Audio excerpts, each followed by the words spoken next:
Good morning and welcome to Monday's math session. So we are continuing on with area and perimeter this week. Today we are going to be looking at the area of a parallelogram.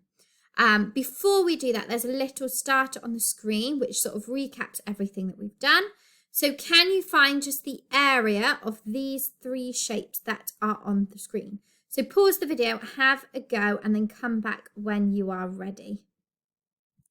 Okay, so my first shape is just a regular rectangle that we did at the beginning of last week. I know to work out the area, I times the length by the height. So I do 8 times 3, which gives me 24. I'm working in centimetres, and it's area, so it needs to be squared. So hopefully you got 24 centimetres squared on that one. Then moving on to our second shape. So this is a compound shape. So remember what you need to do. We need to split it into two separate shapes. So now I can work out the area of this rectangle because I've got 3. But I need to work out what this line is along the bottom because I know that it's by 5 here, but it's cut off here. So to work out the length of this line, I take the 5 from here and the 2 from here, which goes all the way across, and I add them together. So I know that this side is 7 centimetres. So now I've got 3 times 7 is going to give me the area of this bottom rectangle, which is going to give me 21 centimetres squared. And then I just need to work out the area of this second rectangle. So I know that it is 2 across. I know that from here all the way down to here is 6. So I need to work out how far it is to get to my point here where I've cut it off. And I can do that by using this measurement here, because I know from here to here is 3, which is where my cutoff is. The entire length is 6. So from here to here must also be 3. So then I've got 2 times 3, which is 6 centimetres squared, and I add them both together. So the area of this shape is 27 centimetres squared. So hopefully you remembered all of those things. And then we've got the area of a triangle.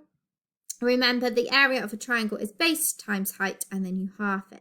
So first of all, we're going to do 8 times 3, which will give me 24. And then I'm going to divide that by 2. And so the area of my triangle is 12 centimetres we're working with squared. So hopefully you remembered all of those rules from last week, because we are going to be using these rules to apply them to finding the area of a parallelogram today.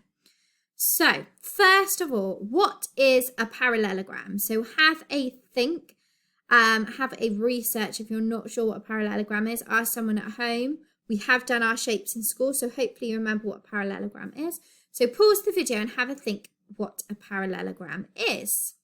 Okay, so a parallelogram is a 4-sided shape that has parallel lines, which look something like this. So I'm sure that that was the sort of shape you imagined in your mind. So they've got parallel lines. So these lines will never meet and these lines will never meet if they continue going and going and going, which is why they're called parallelograms.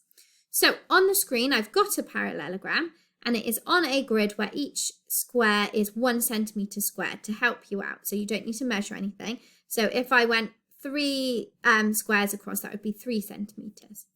Now, what I want you to do is have a bit of a think about how we could apply any of our previous knowledge to work out the area of a parallelogram.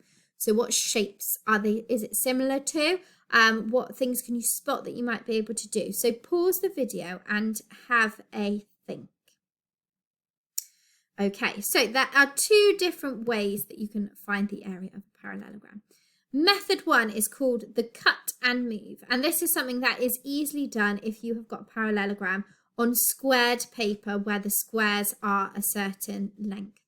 So if you can see here, what I have done is I've chopped off this corner here and I've moved it to the other corner that would be here. And hopefully you can see by moving that I haven't added any extra parts of my parallelogram, haven't added any extra corners. I've simply cut something off and moved it to make a different shape. And if you can see now, my shape is a rectangle. And I know how to work out the area of a rectangle. I times the length by the height. And I know that each square is 1 centimetre. So I've got 1, 2, 3, 4 by 1, 2. And so that would mean that the area of this parallelogram is 8 centimetres squared. Okay, hopefully you can see how that happens. So what you need to do is you need to cut the parallelogram. You're going to be able to make it into a square or a rectangle because it's got 4 sides. And then once you've done that, you can work out the length and the height of it. Okay, so that's called the cut and move. You can only do that when you are given the parallelogram on a grid. Okay, sometimes you're just given measurements, and we'll talk about those in a second. So what I want you to do is now have a go using the cut and move method. What can you cut and move of this shape to make it into either a square or a rectangle? And then work out the area by going length times height. So pause the video and try and visualize it. Maybe draw it into your book if you need some help with the squares. Your squares aren't 1 centimetre, but you can have a go and imagine they are. So pause the video and have a go. Okay, let's walk through it then. So we've got our original parallelogram here. Now you might notice, and this is a bit trickier because you might have just been looking for the corners, that if you cut it down here, you get a right angle triangle that slots perfectly into this gap here. So it then becomes a square. Again, I haven't added any extra parts of the shape. I've simply cut and moved it into a perfect fitting gap. So then I've got a square. So I know that it's 3 by 3. So the area of this parallelogram is 9 centimetres squared. Hopefully that makes a little bit of sense. So we're cutting and moving it in our minds to visualise it as either a square or a rectangle. So well done if you managed to get that one right. Okay, now we're going to look at a different sort of method, because not always do you have the parallelogram on a grid. So most times you will have a parallelogram and you'll be given measurements, and you will usually be given 3 different measurements, okay? So what I want you to do is have a think. If we were to cut and move some of these, what would we cut and move, and what would our dimensions, so the lengths of the rectangle, become? Thinking about the fact that we now know that we're not working with squares. So I want you to pause the video and have a think, and then I'll go through it afterwards when you are back and ready. Okay, so you just have to visualize it exactly the same. So if I chopped off this corner, I could move it and it would fit perfectly against this corner where it goes a bit smaller. So it would become this. This would then get rid of our 6 centimetre measurement up the slanted side, because that side is now gone. So now I've got the measurements of 4 across and 5 up. So then I do 4 times 5 to get me my area of this shape, which would give me 20 centimetres squared. So hopefully you got that one. So this is a method using formula, which we've been using all week last week.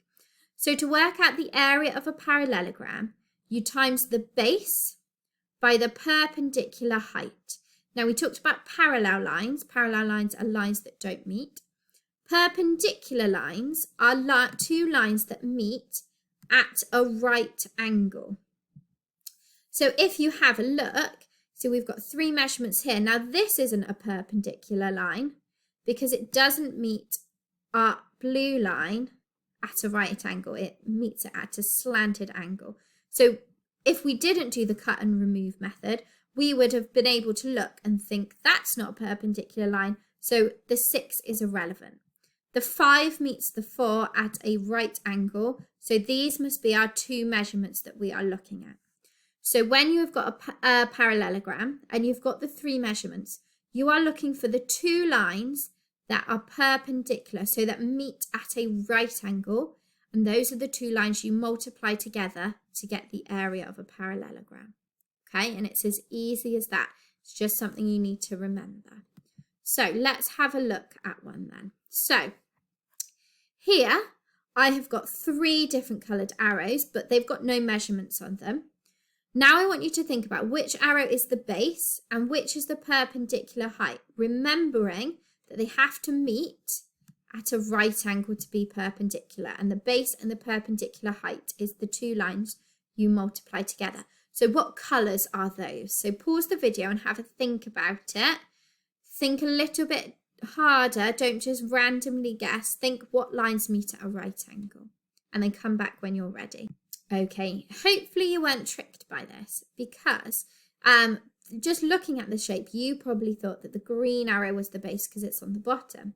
However, if you were following what I said before, if we look at the line that meets the green arrow, it's the red one.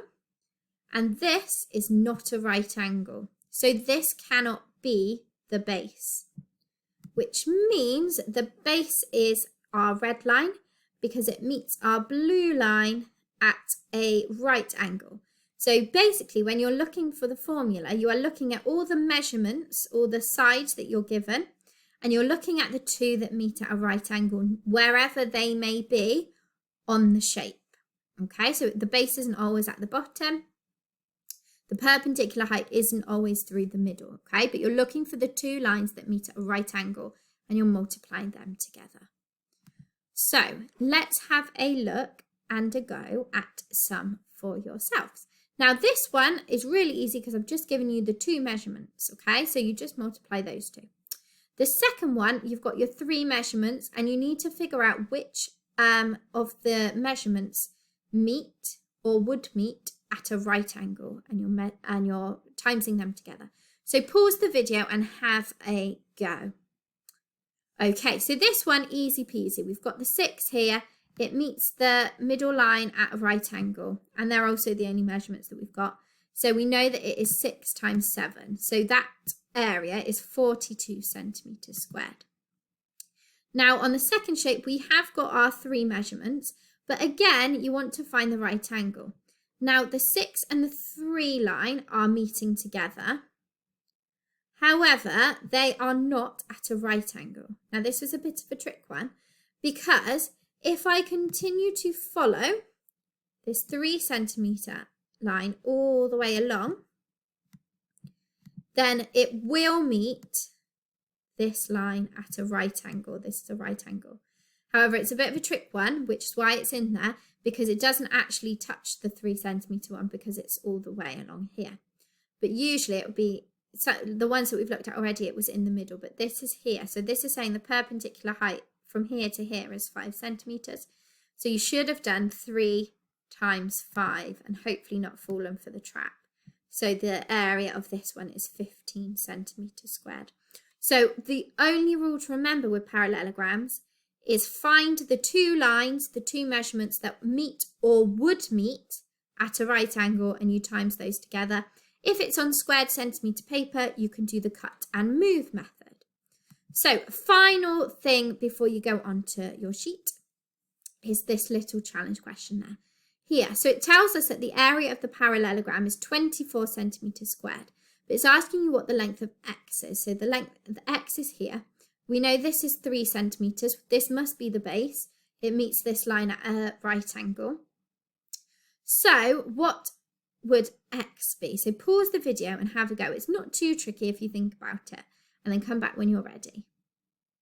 Okay, all you need to know is that you times the base by the perpendicular height. We know that this is the perpendicular height because it's a right angle, and it gets the area. So all we need to think is, what number do we times 3 by to get 24?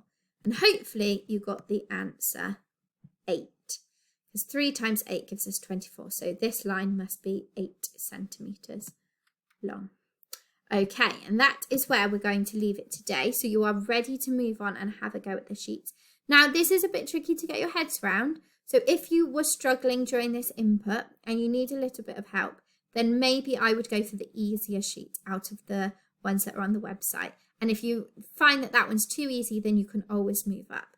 But this is a trickier concept, so maybe go a little easier.